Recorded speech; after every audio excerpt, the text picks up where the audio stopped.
Bapa kami di dalam surga, ketika kami disadarkan Engkau Tuhan adalah gembala keluarga kami, maka kami dengan penuh sukacita berjalan bersama Engkau, di dalam Engkau, dan menjadikan Engkau tujuan dari seluruh keluarga kami. Karena kami yakin Engkau akan menuntun kami ke padang rumput yang hijau, ke mata air yang tenang. Bahkan sekalipun dengan kesadaran bahwa dunia ini sudah jatuh dalam dosa, banyak keluarga mengalami kesusahan, kehancuran. Tuhan, kami bersyukur lagi diingatkan bahwa Tuhan adalah gembala keluarga kami. Sehingga sekalipun kami harus melewati lembah bayang-bayang maut, iman kami tertuju kepada Engkau, Tuhan Yesus yang sudah bangkit dari antara orang mati, yang memberikan kami kemenangan ya Tuhan. Dengan memandang Engkau gembala kami yang baik, kami berani menyangkal diri dan mengikut Engkau. Bersabdalah, ya Tuhan gembala kami yang baik, kami memerlukan firman-Mu. Urapi hamba-Mu, berikanlah kerinduan kepada seluruh anak-anak-Mu yang beribadah di gereja, maupun yang ada di rumah, maupun yang ada di Pontianak. Kami menyerahkan untuk jaringan internet, Tuhan, Engkau yang tutup bungkus, Engkau yang ambil alih. Nyatakanlah kemuliaan-Mu Tuhan. Terima kasih Bapa. Kami menyambut firman-Mu dengan penuh rasa syukur dan kerinduan. Di dalam nama Tuhan Yesus Kristus. Amin. Silakan duduk Bapak Ibu. Shalom, selamat pagi Bapak Ibu. Satu sukacita kita boleh kembali beribadah bersama-sama. Bapak Ibu, saudara yang terkasih di dalam Tuhan, kalau misalnya saya mengatakan satu kata buat kita pagi ini saudara ya, yaitu kata paradise, atau kalau di Google itu surga artinya ya. Apa yang ada di dalam pikiran Bapak Ibu saudara sekalian ketika saya mengatakan paradise atau surga saudara? Apa yang ada dalam pikiran Bapak Ibu saudara sekalian? Ketika saudara mendengar kata surga, paradise, apa yang ada dalam benak Bapak Ibu saudara sekalian? Nah saudara, ketika saya iseng pakai Google saudara ya, saya cek kata paradise ini saudara, yang muncul apa saudara? Yang muncul ini saudara ya. Yang muncul adalah pantai ya. Yang muncul adalah Santorini mungkin. Ada juga satu bagian yang saya lihat itu yang muncul adalah tanah Papua saudara. Ya. Saya enggak tahu berapa banyak di antara saudara yang ikut menonton pembukaan PON saudara ya. Saya konsentrasinya terpecah saudara ya, persiapan khotbah, dan tahu nih PON pertama di Pontianak, saudara ya, di tanah Papua saudara ya. Saya berusaha mengikuti walaupun rekamannya saudara. Dan rekamannya pun yang diikuti tidak mengurangi rasa haru saya saudara, melihat Indonesia saudara ya. Saya bangga menjadi Indonesia saudara ya. Saya terharu melihat pembukaan yang begitu luar biasa saudara. Ketika dinyanyikan aku Papua, aku hitam, aku keriting, tapi tidak mengubah, aku tetap Papua. Apapun yang terjadi, aku Papua. Wah saudara, itu mengharukan sekali saudara buat saya. Saudara yang terkasih di dalam Tuhan, kalau kita melihat gambar paradise, ini yang muncul saudara. Kenapa saudara gambar ini begitu rupa muncul saudara? Saudara, ini semua tentu tidak salah saudara ya. Google tidak pernah salah saudara ya. Tetapi ada nyanyian yang mengatakan, keluargaku adalah surgaku. Saudara, semua gambar ini nggak salah, saudara. Tetapi jangan sampai semua tempat yang indah ini menjadi tempat pelarian oleh karena kita tidak menemukan atau kita kehilangan surga di rumah kita. Ada banyak orang pergi ke sana oleh karena mereka kehilangan surga yang sesungguhnya. Surga yang Tuhan sediakan dari mulanya. Bapak, Ibu, Saudara, tadi kita sudah membaca firman Tuhan, Saudara, di dalam Kejadian 1 ayat 26 sampai 28, Saudara. Saya ingin membaca sekali lagi bagian firman Tuhan ini supaya kita boleh sekali lagi mengingatnya. Firman Tuhan berkata, "Berfirmanlah Allah, baiklah kita menjadikan manusia menurut gambar dan rupa kita, supaya mereka berkuasa atas ikan-ikan di laut, dan burung-burung di udara, dan atas ternak, dan atas seluruh bumi, dan atas segala binatang melata yang merayap di bumi." Maka Allah menciptakan manusia itu menurut gambarnya. Menurut gambar Allah diciptakannya dia, laki-laki dan perempuan diciptakannya mereka. Allah memberkati mereka lalu berfirman kepada mereka, "Beranak cuculah dan bertambah banyak. Penuhilah bumi dan taklukkanlah itu. Berkuasalah atas ikan-ikan di laut dan burung-burung di udara dan atas segala binatang yang merayap di bumi." Perhatikan, Saudara, ayat 26. Di sana ada kata supaya, Saudara, ya. Baiklah kita menjadikan manusia menurut gambar dan rupa Allah, supaya.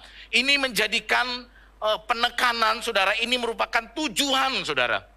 Saudara, saya ingin mengajak kita hari ini ketika bicara tentang keluarga, rancangan ilahi. Saya ingin mengajak kita melihatnya dari perspektif kitab Kejadian, Saudara, ya. Melihatnya dari kitab Kejadian. Kenapa kitab Kejadian, Saudara? Karena kitab Kejadian itu, kata kejadian itu berasal dari kata Bereshit, Saudara, yang artinya pada mulanya, Saudara. Nah, Saudara, kitab Kejadian ini berisi segala sesuatu, bahkan boleh dikatakan segala sesuatu dimulai di kitab Kejadian, Saudara. Sesuai dengan judulnya, kitab ini memuat kisah permulaan dari segala sesuatu. Baik itu langit, bumi, alam semesta, hewan, tumbuhan, manusia. Dan termasuk di dalamnya yang paling penting adalah keluarga, Saudara. Saudara yang saya kasihi di dalam Tuhan, kalau kita melihat firman Tuhan, maka kita melihat rancangan Allah yang begitu jelas, yang begitu sistematik, yang begitu luar biasa, Saudara. Saudara, Allah tidak menciptakan keluarga terlebih dahulu, baru dia menciptakan yang lain-lainnya. Enggak, Saudara. Tapi justru Tuhan Allah menciptakan segala sesuatu sempurna, lengkap, baru kemudian Tuhan Allah menempatkan keluarga, Saudara. Saudara, Tuhan Allah memberikan perintah supaya keluarga inilah, Adam dan Hawa, mengelola, mengusahakan, berkuasa atas segala sesuatu. Saudara, ada rancangan Allah yang begitu spesifik, luar biasa bagi keluarga. Saudara, dengan menyadari bahwa Tuhan punya rancangan yang khusus, maka kita itu mengerti dan berani memperjuangkan. Saudara, kita berani memperjuangkan oleh karena kita tahu ini adalah tujuan Allah menciptakan kita. Saudara, Allah menciptakan kita di dalam hubungan kita dengan Allah. Allah menciptakan kita di dalam hubungan kita dengan segala sesuatu yang lain, Saudara. Baik itu tumbuhan, baik itu binatang, dengan menamai, berkuasa, Saudara. Tetapi Tuhan juga memberikan kita satu hubungan yang luar biasa indah. Saudara, kalau membaca menarik sekali ketika Tuhan Allah memberikan kepada manusia itu seluruh binatang. Seluruh binatang itu dinamai. Kemudian Alkitab memberi keterangan apa? Manusia tidak mendapati yang sepadan dengan dia. Di sanalah kemudian dikatakan Tuhan Allah menciptakan penolong yang sepadan dengan dia.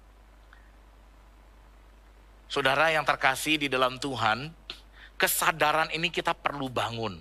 Bahwa keluarga adalah rancangan Allah yang terbaik bagi kita. Di tengah-tengah seluruh keberadaan manusia yang begitu hebat, saudara. Manusia tidak boleh lepas dari rancangan Allah di dalam keluarga. Saudara membaca firman Tuhan ini kita perlu membangun kesadaran ini, saudara. Karena ketika kita membangun kesadaran ini, melihat hikmat Allah yang luar biasa, maka kita akan diteguhkan, saudara. Maka kita akan didorong, saudara. Maka kita akan dimampukan untuk membangun keluarga. Ya, saudara, kesadaran bahwa keluarga adalah rancangan dan anugerah Allah yang indah, memberikan kekuatan dan keberanian untuk setiap kita orang percaya menyangkal diri. Khususnya ketika berhadapan dengan dosa, menanggalkan egoisme pribadi. Demi apa, saudara? Demi keluarga, saudara. Saudara, kita perlu menanamkan hal ini, saudara. Karena kalau tidak, kita akan kehilangan kekuatan untuk berjuang membangun keluarga. Kita akan lihat bersama-sama, saudara, rancangan Tuhan di dalam keluarga, saudara. Yang pertama, saudara, keluarga diciptakan untuk melanjutkan karya penciptaan Allah. Ini menarik sekali, saudara. Saudara kalau membaca, saudara ada satu istilah, saudara. Keluarga itu bukanlah tempat reproduksi, saudara. Tetapi tempat rekreasi, saudara. Ya, rekreasi di sini bukan piknik, saudara ya, tapi menciptakan ulang, saudara. Kreasi kembali, saudara. Bukan reproduksi dalam pengertian biologis saja, tetapi kreasi kembali, saudara. Saudara, firman Tuhan berkata, baiklah kita menjadikan manusia menurut gambar dan rupa kita, supaya, perhatikan kata supaya, mereka berkuasa atas ikan-ikan di laut dan burung-burung di udara, dan atas ternak dan atas seluruh bumi dan atas segala binatang yang melata yang merayap di bumi. Kata supaya di dalam ayat ini menjelaskan tentang tujuan dari penciptaan itu sendiri. Jadi Tuhan Allah menciptakan manusia, tujuannya punya tujuan yang besar sekali, saudara. Jangan sampai kita mempersempit tujuan Allah hanya sekedar untuk numpang lewat di dunia ini, saudara. Tapi kita diberikan satu tujuan yang besar, saudara. Kita perlu membangun mimpi yang besar bersama dengan Allah. Menyatakan kuasa Allah, kehadiran Allah melalui keluarga, saudara. Saudara, banyak orang yang tidak mengerti, memahami rancangan Allah bagi keluarga. Keluarga hanyalah tempat reproduksi. Lahirnya anak demi anak tanpa kreasi yang tinggi, saudara. Saudara yang saya kasih di dalam Tuhan, firman Tuhan dengan jelas berkata, supaya mereka berkuasa. Berkuasa bukan hanya sekedar satu RT, saudara. Tetapi atas ikan di laut, burung di udara, ternak seluruh bumi dan atas segala binatang merayap di bumi. Saudara, visi Allah bagi keluarga itu besar sekali, saudara. Kalau saudara memiliki visi ini bersama dengan Allah, maka hidup saudara akan berubah total tujuannya. Kita tidak hanya sekedar menjalankan hidup ini sekedarnya saja, numpang lewat, tidak. Kita akan memperjuangkan nilai-nilai yang Tuhan taruh, saudara. Saudara perhatikan, saudara, frasa kata gambar dan rupa kita. Frasa gambar dan rupa kita memberikan makna penting tentang rencana penciptaan manusia. Kata gambar dan rupa itu dari kata demut dan shalem merupakan kata yang sangat erat hubungannya dalam keberadaan manusia. Makna kata ini di dalam bahasa Ibrani sering digunakan untuk mengacu pada kemiripan atau karakteristik yang sama karena khususnya ikatan keluarga. Saudara, kata gambar dan rupa ini tidak heran kalau kita suka bicara, ih mirip banget ya sama mama sama papanya ya. Ih mirip banget ya kamu itu ya.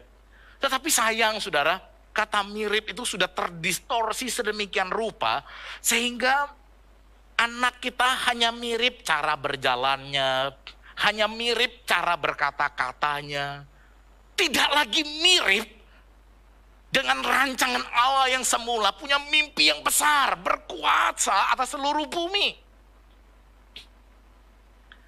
Saudara, seharusnya kita sama-sama ketika kembali kepada rancangan Allah, kita bisa melihat rencana Allah yang luar biasa besarnya. Saudara, kesadaran bahwa keluarga diciptakan untuk melanjutkan karya penciptaan Allah akan memotivasi setiap orang percaya untuk melahirkan generasi penerus yang memiliki daya juang dan daya kreativitas tinggi untuk memuliakan Allah dengan segala karya dalam berbagai bidang. Saudara, bukan jago kandang. Saudara, kalau kita kembali kepada kondisi sejarah kekristenan mula-mula, saudara. Kekristenan itu menjadi terang bagi dunia, saudara.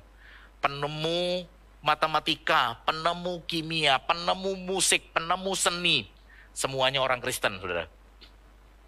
Hari ini orang Kristen seperti menjadi bisu, saudara. Kehilangan daya juang untuk melahirkan generasi-generasi di berbagai bidang, saudara. Bukan hanya jago kandang di gereja, saudara. Kita perlu mendorong anak-anak kita, saudara, untuk boleh menjadi generasi-generasi yang punya daya kreativitas tinggi dan punya daya juang di berbagai bidang. Kita menghadapi tekanan-tekanan yang membuat kita seringkali lebih memilih aman untuk diam, saudara. Padahal Tuhan merancang keluarga menjadi persiapan generasi-generasi yang akan lahir untuk bumi ini, saudara. Saudara, rancangan ilahi yang begitu luar biasa indah, saudara. Ini yang pertama, saudara. Yang kedua, saudara. Keluarga sebagai bagian dari rencana penyelamatan Allah, saudara. Saudara, kalau membaca kitab Kejadian ya, tadi itu saya berkata, kalau saudara membaca maka generasi-generasi awal kekristenan itu adalah anak-anak Tuhan yang mempunyai daya kreatif tinggi, saudara ya. Penemu musik, suling, itu dari keturunan Adam dan Hawa yang begitu luar biasa. Teknologi pertanian, peternakan di awal-awal itu saudara mereka muncul, saudara. Saudara, yang kedua, saudara, keluarga sebagai bagian dari rencana penyelamatan Allah. Saudara, karya penyelamatan Allah terjadi oleh karena dari awal, saudara, kita sudah menyadari betapa baik rencana itu, tetapi di pasal yang ketiga, kita nggak tahu, saudara ya, jarak antara pasal 2 dan pasal 3 secara spesifik berapa lama. Ketika manusia itu masih hidup di Taman Eden di dalam ketaatan penuh kepada Tuhan, mereka hidup menyembah, seluruh pekerjaan mereka menjadi ibadah mereka kepada Tuhan, seluruh kreasi mereka, seluruh hiburan mereka menjadi penyembahan kepada Tuhan. Tidak terpisahkan, saudara, antara hidup penyembahan, tidak ada dikotomi, saudara. Ya, seluruh kehidupan mereka menjadi penyembahan ibadah kepada Allah. Nah, saudara, kita tidak tahu persis itu berapa lama, tetapi Kejadian pasal 3 memberikan catatan ironis yang penting buat kita. Saudara, Kejadian pasal 3 dikatakan, aku akan mengadakan permusuhan antara engkau dan perempuan ini, antara keturunanmu dan keturunannya. Keturunannya akan meremukkan kepalamu dan engkau akan meremukkan tumitnya. Saudara, dosa masuk dalam kehidupan keluarga. Sebab itu hari ini, saudara, kadang-kadang kita sangat ironis, saudara ya. Saya ingat zaman dulu orang tua saya suka menasehati saya, hati-hati, di luar itu banyak orang jahat. Tapi sekarang kita membaca berita mengerikan, saudara. Bukan di luar banyak orang jahat. Di rumah sendiri terjadi kejahatan yang mengerikan. Orang tua melakukan kekerasan kepada anak, orang tua melakukan verbal abuse kepada anak, orang tua melakukan pelecehan seksual, orang tua melakukan perkosaan kepada anaknya sampai hamil, mengaborsinya. Mengerikan, saudara. Itulah sebabnya tidak heran, saudara, tidak banyak orang sungguh-sungguh berani menyanyikan pujian, keluargaku adalah sorgaku. Kenapa? Karena rumah udah seperti neraka. Rumah udah seperti isinya itu iblis semua. Menakutkan, mengerikan, saudara. Tidak heran, saudara, orang mencari surga bukan lagi di dalam tapi di luar. Tidak heran hiburan-hiburan menjadi penuh, saudara. Saudara yang terkasih di dalam Tuhan, tetapi sangat menarik, saudara. Ketika dosa itu masuk, merasuk dan merusak, di sana justru janji Allah diberikan, saudara. Kejadian 3 ini boleh dikatakan sebagai proto-evangelism, saudara. Inilah janji nubuatan bahwa Allah akan menebus umatnya kembali. Dan penebusan Allah dilakukan di dalam dan melalui keluarga. Saudara, sangat menarik, saudara. Allah itu maha kuasa, saudara. Dia bisa saja hadir dengan cara yang ajaib, saudara. Cara yang tidak terbayangkan. Tetapi Allah memilih hadir di dalam dan melalui keluarga. Saudara, kalau kita membaca, Allah tidak kemudian membatalkan rencananya melalui keluarga, saudara. Ketika Adam dan Hawa jatuh dalam dosa, Adam yang cuci tangan, Adam yang menyalahkan, Hawa yang berdosa, Tuhan tidak pisahkan, saudara. Tuhan tidak pisahkan sendiri-sendiri. Tidak, saudara. Tetapi Tuhan justru berkata, melalui keturunanmu, engkau akan mengalahkan dosa itu. Engkau akan meremukkan. Saudara, ini menarik, saudara. Kalau kita membaca kitab Kejadian, maka kita akan melihat perspektif keluarga, rencana Allah yang begitu luar biasa, saudara. Memang naik turun, tetapi menuju satu titik pengharapan yang pasti, saudara. Saudara, kalau saudara melanjutkan, maka saudara menemukan Tuhan ketika manusia sudah jatuh dalam dosa yang begitu rusak. Maka Tuhan membangkitkan keluarga Nuh, saudara. Luar biasa, saudara. Tuhan tidak menyelamatkan Nuh seorang diri, tapi Tuhan menyelamatkan Nuh dan keluarganya. Berlanjut, saudara. Ketika umat Allah kembali jatuh dalam dosa, Tuhan memakai Abraham. Memang tidak ada keluarga yang sempurna, tetapi Tuhan yang sempurna tidak pernah gagal untuk memakai keluarga, saudara. Saudara, Abraham, melalui Abraham, Bapak Abraham, muncul keluarga yang baru yang Tuhan siapkan. Gagal lagi, Tuhan pakai Yakub, saudara. Gagal lagi, Tuhan pakai Yusuf, saudara.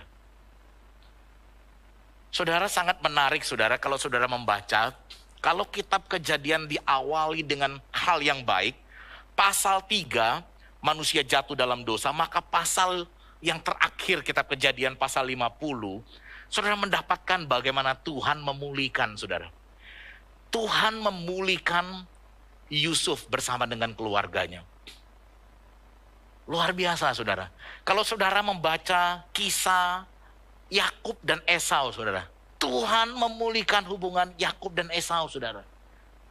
Saudara, banyak yang berkata, saudara, Yusuf itu adalah salah satu tipologi daripada Kristus, saudara. Ya.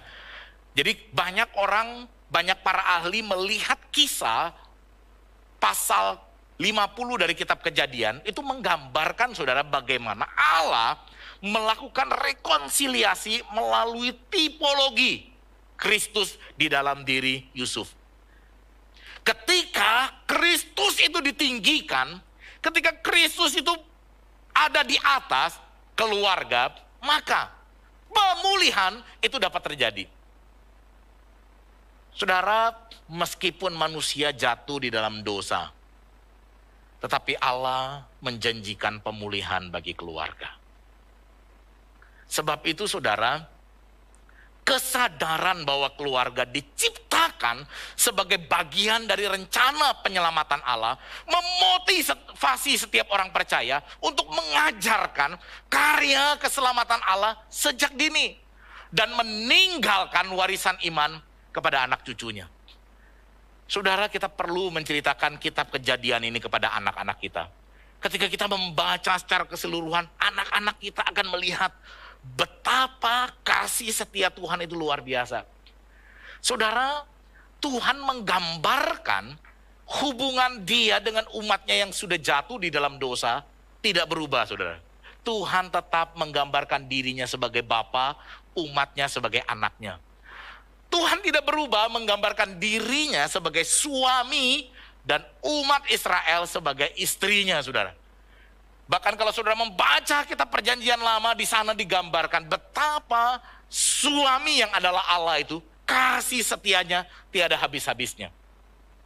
Dan kalau saudara membaca kemudian dalam Perjanjian Baru, saudara mendapatkan Kristus sendiri menggambarkan dirinya sebagai mempelai pria dan gereja adalah mempelai perempuan.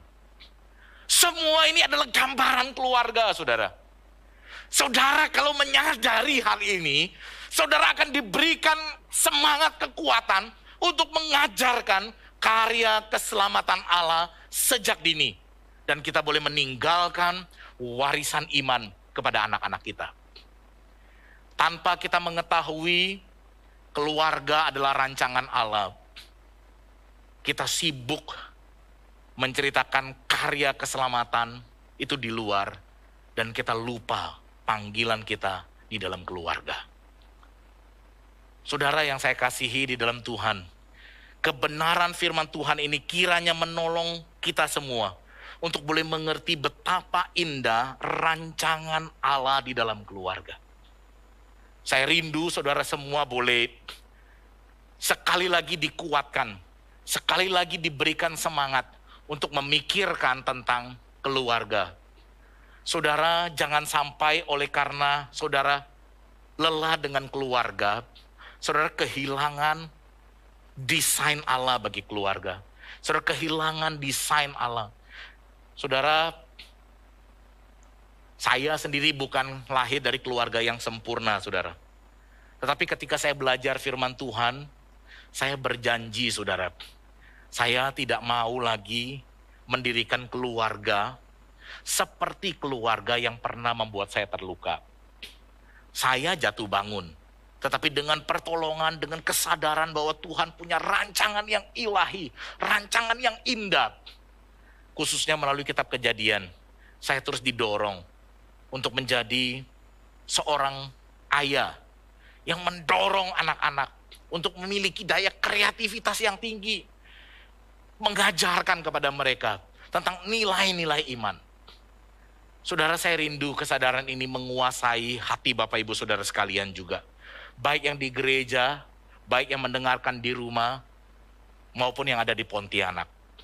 Dan saya rindu saudara kesadaran ini membuat kita bergandeng tangan untuk boleh saling menopang satu sama lain, menggenapi rancangan Allah.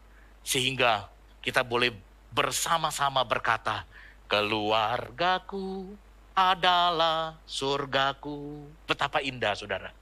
Surga itu ada di rumah kita. Tiap kali kita pulang, kita lelah, kita disegarkan di rumah. Di luar kita mendengar nada-nada yang tinggi. Di rumah kita mendengar nada-nada yang mengademkan. Di luar kita mendengar berita-berita perang. Di rumah kita mendengarkan dan menerima suasana damai surgawi. Dan khususnya saudara, rancangan Allah itu akan digenapi melalui perjamuan kudus yang akan kita rayakan, saudara.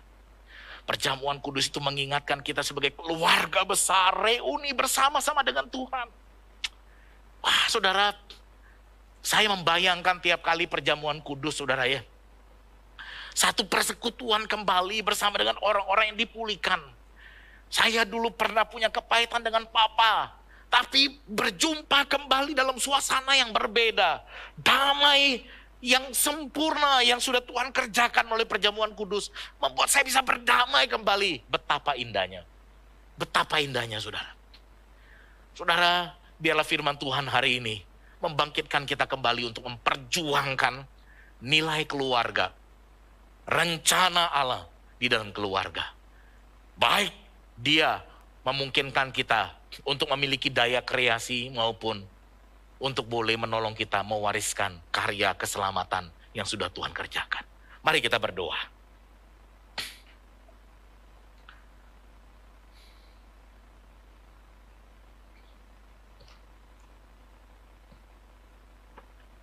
Mari tenangkan diri saudara di hadapan Tuhan.